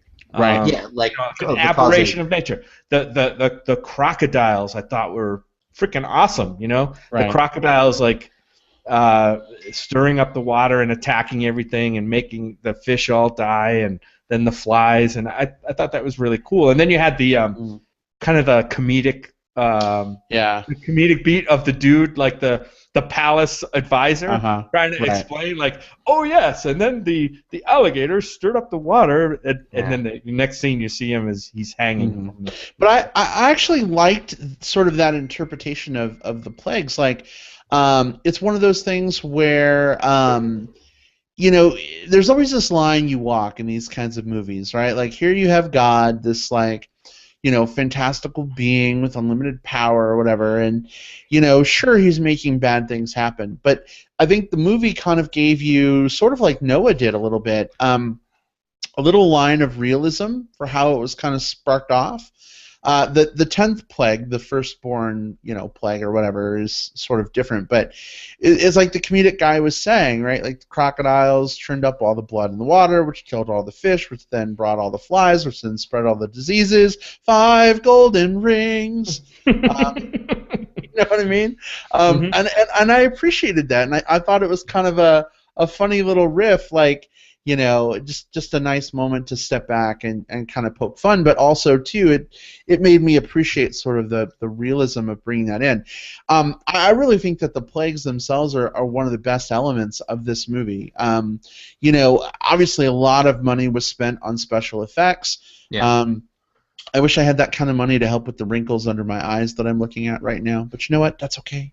The frogs were very, very well done. The locusts were, I mean, that was amazing. I thought that scene was phenomenally well done. I had to kind of school myself a little bit, though, on the firstborn plague, or, you know, that plague. I'm like, why would lamb's blood, like, save the Hebrew kids, and, you know, like, how did they die? Like, the darkness just overtook them? I wasn't really quite sure, so I did some Bible study, and Brad's Bible study. Brad's Bible corner, we're going to call it. Yeah. But apparently, this is what I learned. Who knows? But apparently, because lambs are one of God's most innocent creations, marking the doors of Hebrew homes with lamb's blood is what was able to keep the darkness angel or whatever it was from killing the innocent kids. That's why lambs were significant, you know, sort of in this take. I'm pretty sure lambs got that most innocent tag because that's what they ate for food, basically. Maybe. I don't know. Yeah. I don't know. But Will, I mean, did you like the thing with the plagues, like, visually speaking? Visually speaking, yes, and even thematically speaking, I enjoyed that sequence. I think the problem I had with it was more narratively, and what I mean by that is, so you've got this character. This film really goes out of the way to tell the story of Moses. It actually takes the Moses story even further back in the timeline, so you can follow along with him being what he's like as a soldier, and then what he's like when he's on his exile. So this is supposed to be Moses' story, and then you've got this long sequence where it cuts away from him, and his only real agency in this is at the very beginning. He's like, "Hey, Ramses, you should cut this out." And then it cuts over to just then, like, all of the plagues happen one after the other. Other tellings I've seen have had him interacting with Ramses in between the plagues, saying, here's what's coming next, here's what's going to happen, things like that. Yeah. Also, during this whole time, he's training the soldiers to fight, right? Like, there was a lot of sequences here showing, like, him training all of the Hebrews, like, all right, let's shoot arrows now. Here's how you do mounted combat. Here's how you do all of these things. Yeah, and ridiculous. You know what that paid off? You know all those combat training montages. You know that big fight sequence where all of that paid off. Do you guys remember that? No, never happened. Yeah, because it didn't happen. Because we wasted all of Moses' story during that was showing him doing something that was not related to the plot and would have no payoff later on. So it just turned this movie into a longer movie to give Moses some more screen time. Yeah, they definitely could have cut that out, Will. You're right. That when my eyes rolled back when they started doing that montage of him, like the training montage of you're the best around. Yeah, and they're leaning off the side of the horses, shooting arrows into dummies, and I'm like, oh my god, please. Which could be cool. I mean, that's actually a fighting style. There are people that are. I know, but I've seen it 100 times. But but if you use it, like if you're gonna set something up like that, if you're gonna show someone if you're gonna show people being trained on mounted combat, later on you should have mounted combat of some sort. In this case. There was even a moment there at the we're well within spoilers, so okay. There's even that sequence at the very end at the the parting the parting of the Red Sea, right, where we've got his group of Moses' group of like fighters, the people on horseback, all ride up with him towards the approaching vanguard, and I was like, okay, we're at least going to see a little bit of a skirmish here. Whatever. I'm not enjoying this movie that much, but maybe a cool fight here will do it for me. They line up, and he's like, "Go, turn back now," and all the guys ride off. I was like, "Come on, no, just fight for a little bit. Shoot some arrows. Just let them fight. Just fight something. Like I don't, at this point, like if you're gonna go all out, if you're gonna change things up, go full tilt. And again, we talk about Noah, and you talked about the rock monsters. Love it or hate it, like you can at least say like, wow, Darren Aronofsky has some humongous balls to attempt the things that he did in that film, good or bad or whatever. And I don't really feel that there were any chances taken here. Oh, really? You mean like God as a 10-year-old petulant British boy is not taking a chance? I don't think that's taking a chance. Let's talk about that, because actually I think I disagree. One of the things I think that this movie brings that I appreciated, one of my fundamental issues with Christianity, and I'm going to get vulnerable here for a moment, is that you've got Old Testament God, you've got New Testament God, and I always question, like, if God is so loving and so amazing, why was he killing people with plagues and flooding the earth and da-da-da-da? And, like, I get, that man sort of changed and shifted and a new agreement was struck, whatever.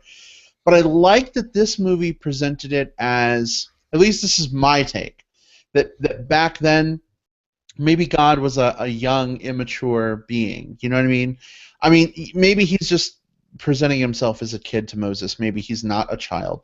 But the feeling that I got was God did what he did back then because he was a young, immature, like, supernatural force that hadn't yet grown into, his benevolence and his compassion. I felt like God was really portrayed here as a vindictive, petty, petulant child. And for me, that struck a very strong note, because I'm like, gosh, if that's what God was back then, if he was a young being in his timeline of being the Almighty, he's going to make mistakes. He's probably going to look at things very differently. And it almost seemed like he was also learning from Moses. At some points he says to Moses, like, hey, I noticed this about you, how you did this.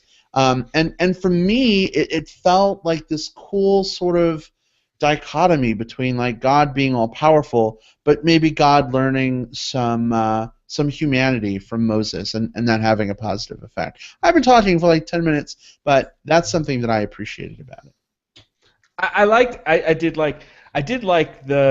I agree with you, Brad. I think the portrayal was supposed to be, okay, God is petulant and doesn't really have the fully formed empathy, right, for his creation. He's just out there like throwing stuff around, trying to throw his weight around, and acting like a child, basically. And that's, I think, what they were trying to do here. And I think it was kind of I don't know, Will. I kind of disagree in that I think it was just as bold a move to portray God that way in the movie. People were probably looking at it like, what the hell is going on here? Just like the same way I looked at the rock monsters in the movie. I'm like, what the hell is this? Rock monsters? And then, oh, they're fallen angels. And yeah, I get it. To me, they're kind of one and the same. He's trying to change things up a little bit. And maybe one worked for you and one didn't. I don't know. What do you think? I mean, I could care less about the kid as God, because it felt very like, let's see what Ridley Scott does. He's going to put, the voice of God as a kid. I've seen that in movies before. Not necessarily God himself, but I've seen, just like we've got to personify God, so let's do it as something innocent and something pure, or something vulnerable, or something that is, something that we can relate to.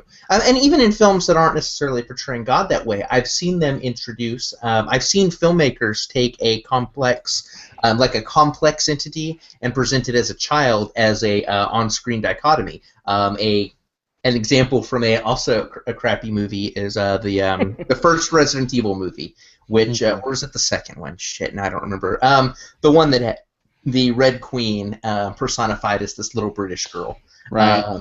And so it's the type of thing where I kind of felt like I didn't have a problem with the kid himself, and I think that there was certainly something there.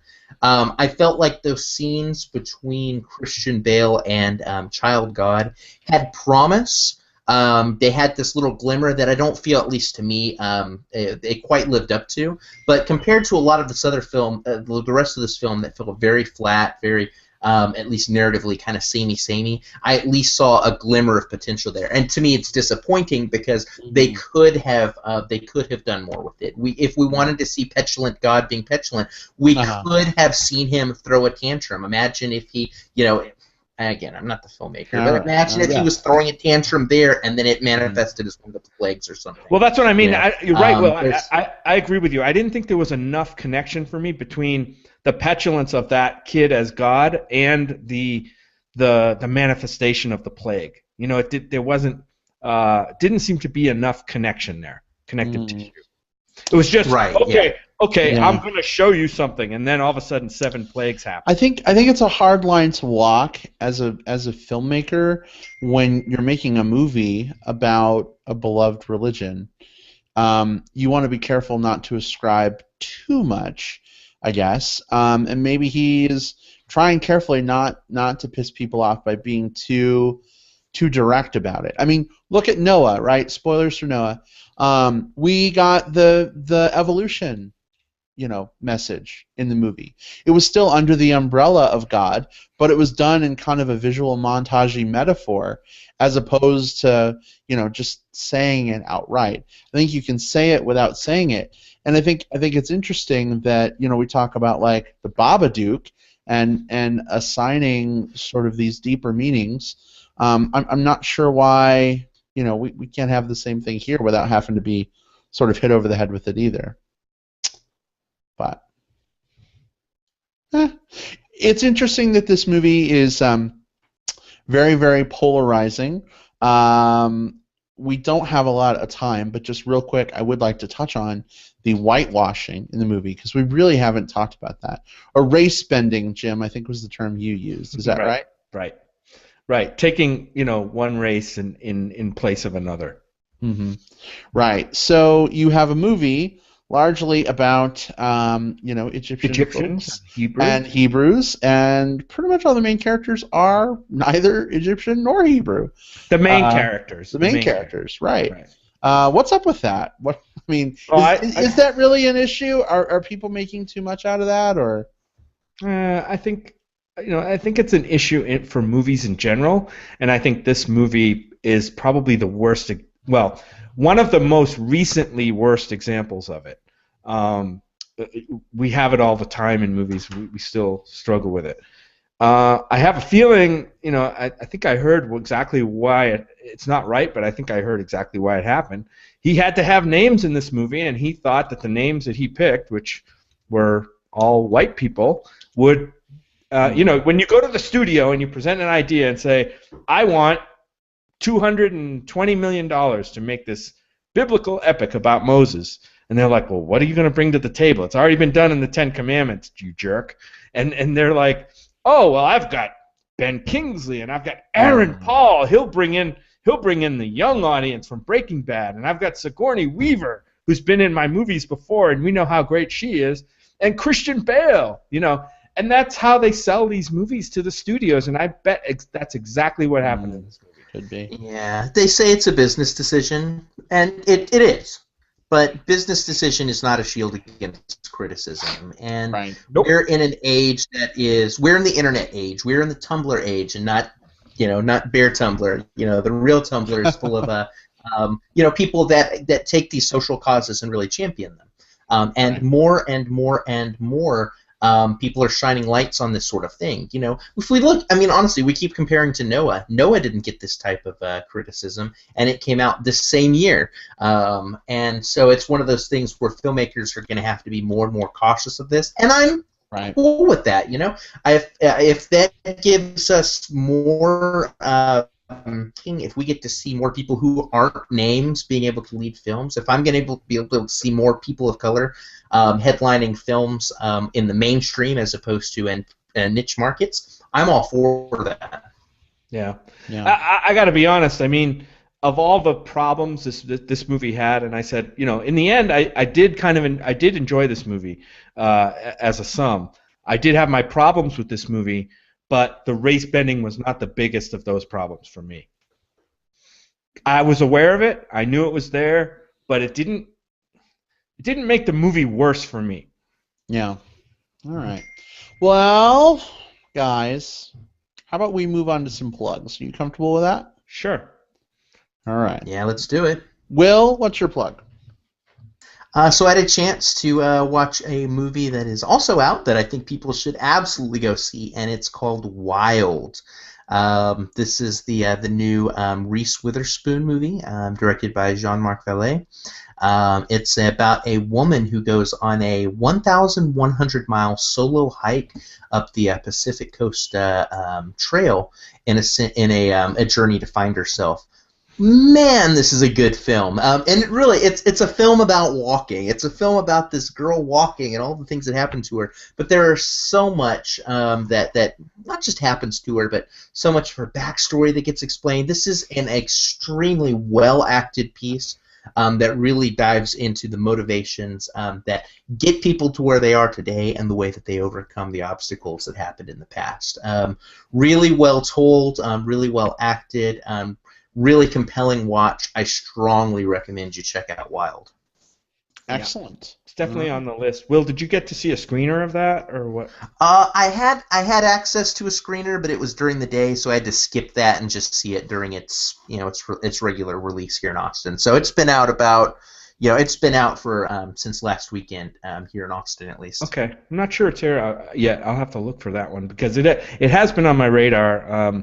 I think Reese Witherspoon is in the discussion, maybe for some kind of acting nomination for that movie. Yeah, and she's not. I like her, but I've never been. I don't know that I've ever been like wowed by her, and I was wowed by her here. Like this was definitely to me like a the type of performance that takes you from tier 1 to tier 2. Yeah, I definitely remember her from movies like Election, which I loved. Yeah, and she was great in that. My plug is a really quick one. It's funny that this has come up too. When we had Jessica on, we were talking about a horror slasher version of Cinderella. But I know all of us gays are starting to lose our shit for Into the Woods, which is coming out, I think, in a couple of weeks. December 25th. Christmas Day. We were just talking about that. But here's another movie to put on your radar for after you've seen Into the Woods 4 or 5 times, and that would be Cinderella. The Disney version of the live-action Disney version of Cinderella is coming up, and they just dropped another trailer for it. The movie is opening in March. It looks kind of interesting. I've seen the trailers. Of course, there's nothing to really spoil in the trailers. But the look of the movie looks good. It's got Jon Snow in it, so it could be interesting. We'll have to wait and see. Jury's out for me. Check it out. I haven't seen the new trailer, but what I did see, I was kind of like, But I'm interested to see where it goes. Mm-hmm. There's also a new short from Disney that will debut in front of Cinderella, Frozen Fever. Whoa. We've all got it. Our favorite Frozen characters are coming back. Anna, Elsa, Kristoff, Olaf. Oh my God! So what's that kind of play on words called, Brad? We have frozen and fever. Something hot, something cold. Like what do you call that?